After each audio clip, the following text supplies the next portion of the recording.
warahmatullahi wabarakatuh. Perkenalkan, nama saya Rita Nurita. Di sini saya akan menyampaikan tajuk rencana teks editorial yang berjudul Kemacetan Kawasan Malioboro. Menghindari jalanan Malioboro, itulah yang banyak dilakukan oleh warga masyarakat Jogja ketika musim liburan panjang tiba. Saat-saat kota Jogja diserbu oleh wisatawan, khususnya Wisnu atau wisatawan Nusantara. Setiap hari jumlahnya lebih dari 10.000 orang, kebanyakan dari mereka datang berombongan, misalnya dari berbagai sekolah atau perguruan tinggi, juga karyawan-karyawati maupun wisatawan keluarga.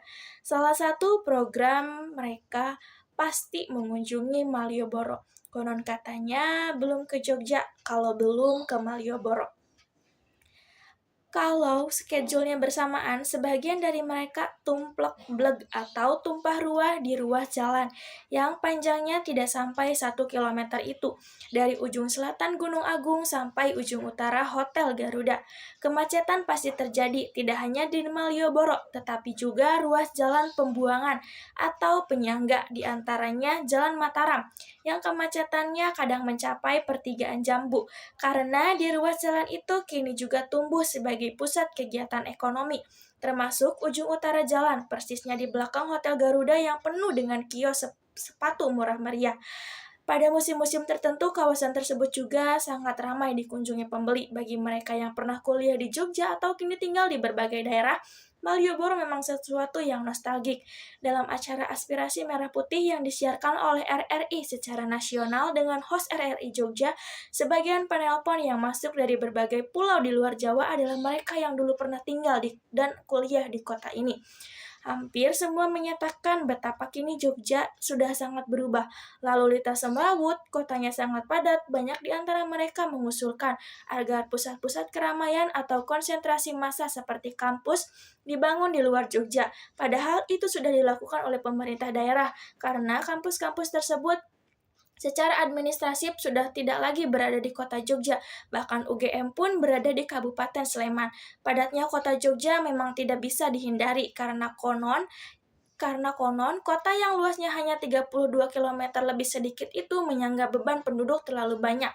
Tingkat kepadatan di satu wilayah pemukiman di Kecamatan Gedong Tengen ada yang mencapai 14.000 jiwa lebih per kilometer persegi. Ini pasti luar biasa, termasuk dampaknya terhadap lingkungan. Jumlah penduduk real pasti lebih dari itu, karena banyak sekali pendatang yang mencari nafkah di Jogja, tidak tercatat sebagai penduduk. Juga banyak pegawai baik negeri maupun swasta yang setiap pagi mengalir ke kota Jogja pada sore harinya pulang ke daerah masing-masing. Jumlahnya sangat banyak dan itu menambah kepadatan lalu lintas di kota yang mungil ini. Dalam konteks persiapan Lebaran, masalah Malioboro juga mendapat perhatian, sebagaimana dibuat di Bernas Jogja edisi Senin.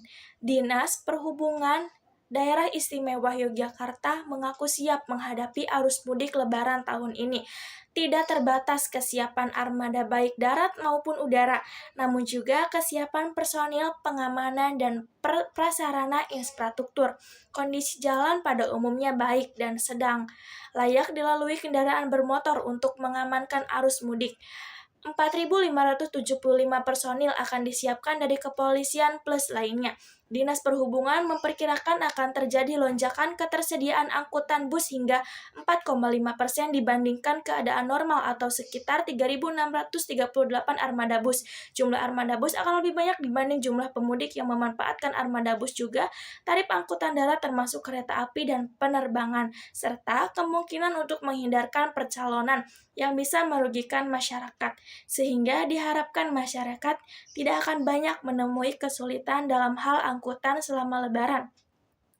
Masalah lain yang muncul adalah perlunya kantong parkir untuk Malioboro. Selama masa mudik Lebaran, Jogja diperkirakan akan menjadi salah satu kota tujuan utama para wisatawan untuk menghabiskan masa liburan. Hal tersebut terlihat dari meningkatnya tingkat okupansi hotel dan losmen. Sebagai kota tujuan wisatawan kedua setelah Bali, Jogja memang memiliki banyak lokasi tujuan wisata dan merupakan kota transit utama di Jawa Selatan. Heru Sutomo dari Pusat Studi Transportasi dan Logistik memastikan akan terjadi peningkatan jumlah pengunjung terutama di kawasan Malioboro.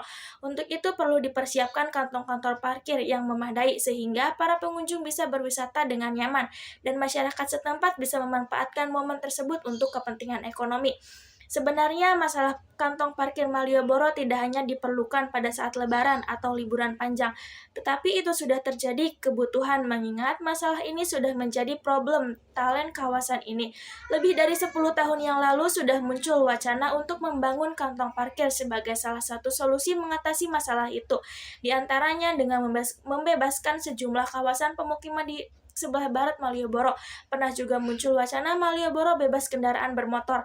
Pasti terjadi tarik ulur karena ada perasaan dirugikan dengan neraca tersebut. Namun hingga sekarang masalah ini tenggelam oleh banyak masalah lain yang mengemuka.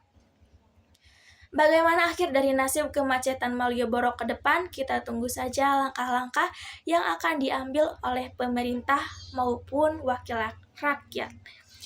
Mungkin cukup sekian yang dapat saya sampaikan. Kurang dan lebihnya saya mohon maaf. Wassalamualaikum warahmatullahi wabarakatuh.